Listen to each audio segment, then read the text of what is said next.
All right, so on exam 2, you should definitely expect a chapter 8A type of problem. Those were our 2 cash flow problems where we have FV equal PV times 1 plus R to the T, and you may be asked to solve for the interest rate, for the FV, for the PV, things like that.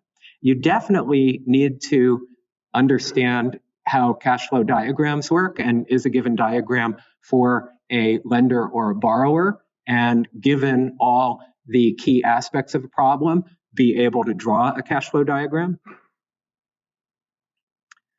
You should be able to do a perpetuity problem using the perpetuity formula. There's only 3 things in the perpetuity formula, so I'd have to give you 2 of them, and then you'd solve for the 3rd one. You should also count on a growing perpetuity problem, very similar to what we did in class or the homeworks. And let me just quickly interject here that the way that I make these exams is I look at the examples we did in class and I look at the homeworks and I say, that's a good problem, let me make something similar. So that gives you a way to direct your studying. Those are my primary sources for coming up with questions. All right. You should definitely be able to, given a set of cash flows, find the PV tote or the CF0 for those cash flows if you're given the cash flows and the discount rate. And also, if you're given a problem where you know the PV tote or the CF0, you know the interest rate or the discount rate, and you know all the future cash flows except one, you should be able to solve for that missing future cash flow. There was a homework problem exactly like that. On the exam, I would make it a much shorter, simpler problem, so you don't have to spend 10 minutes on it, but you definitely need to know how to do that. You definitely need to understand how to do an annuity due problem or a lease problem. And remember, in this class, lease means annuity due, right? They're synonyms. So if you see one of those words, you know that they both apply, annuity due, lease. And also definitely expect some kind of annuity problem for a mortgage or something else. And for those problems, those uniform future cash flow problems, if it does not say annuity due or lease, it's just a normal annuity style type problem. So that's how you can distinguish. Definitely count on some semi-annual pay problems, pretty much exactly like what we just went through here, both cases at issuance and then trading in the marketplace. Be able to do a far future value of future cash flows problem. And be able to solve a Chapter 8D type of problem. That's where we looked at amortization of things like mortgages. And pretty much on the homework, everybody got 100% on those, and everybody seemed to understand those. So look for maybe 2 or 3 questions on that so you can rack up some points.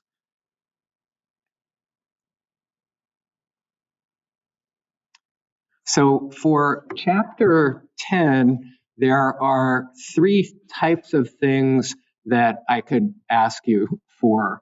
So the first one would be to determine an opportunity cost investment. And remember, for our opportunity cost investments, you need 3 things. First of all, you need the right asset class. So if your mission is we invest in debt, you need an opportunity cost investment that's focused on debt, not equity, right?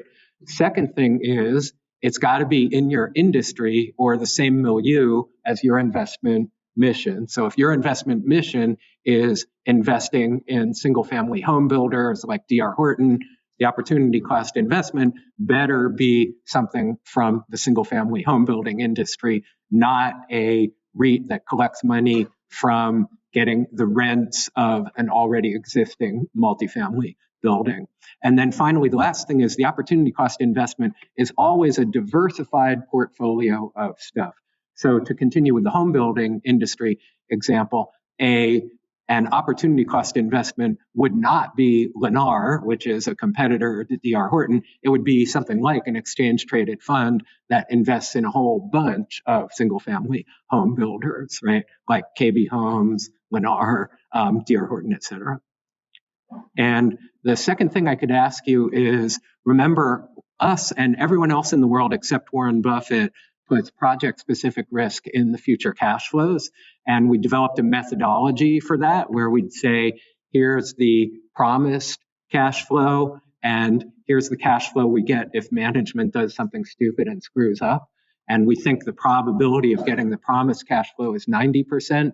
The screw-up cash flow probability is 10%.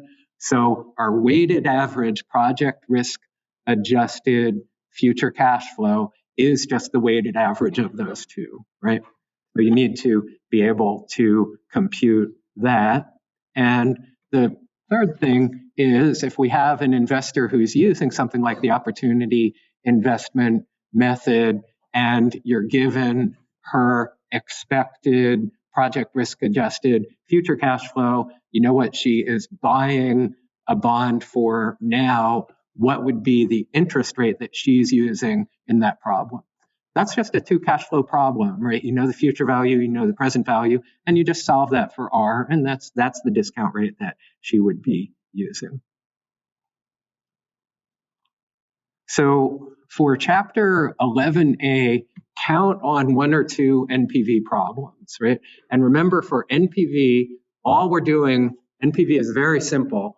You find every stinking cash flow for this project, including now cash flows at t equals 0, right? For each one, you discount it using the opportunity cost of capital, ROCC or RM, discount every stinking one back to t equals 0, add them up after you've done that.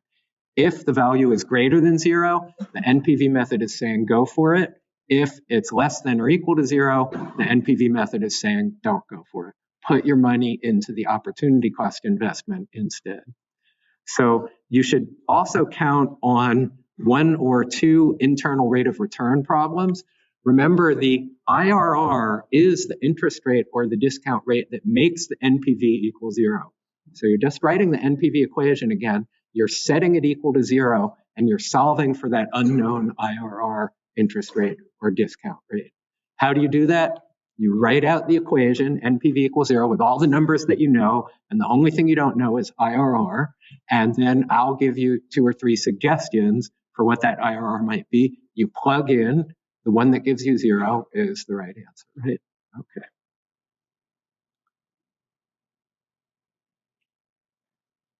And also, of course, to do a problem like that, you need to be able to write out the IRR equation correctly.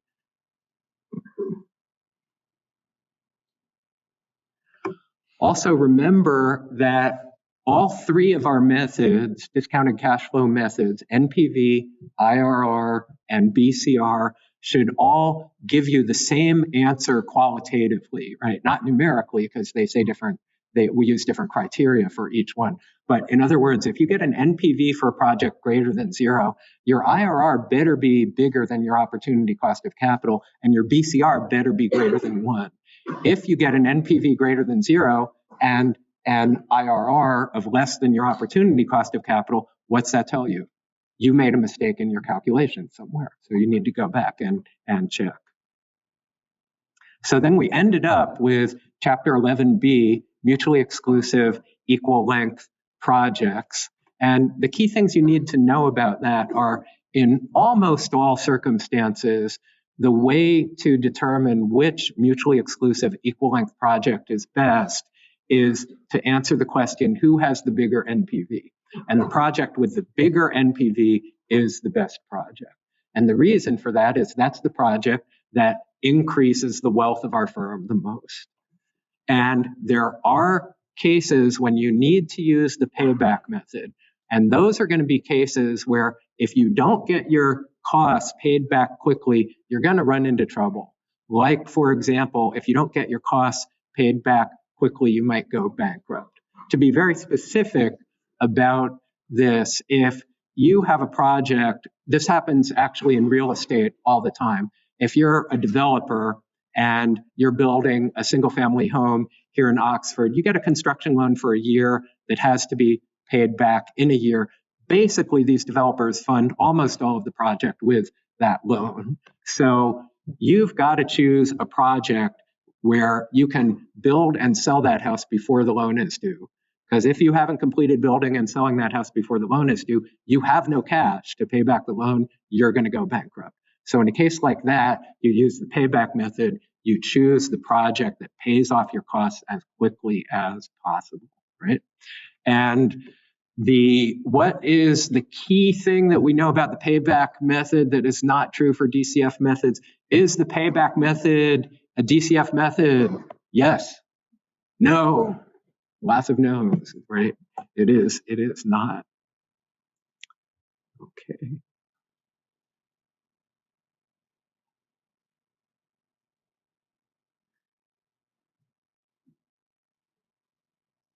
And I think that pretty much covers, I've got everything in the exam right now. So again, I'm not guaranteeing that what we've went through here is going to be the same as the final version of this exam that you'll see on Thursday, but it's going to be pretty close.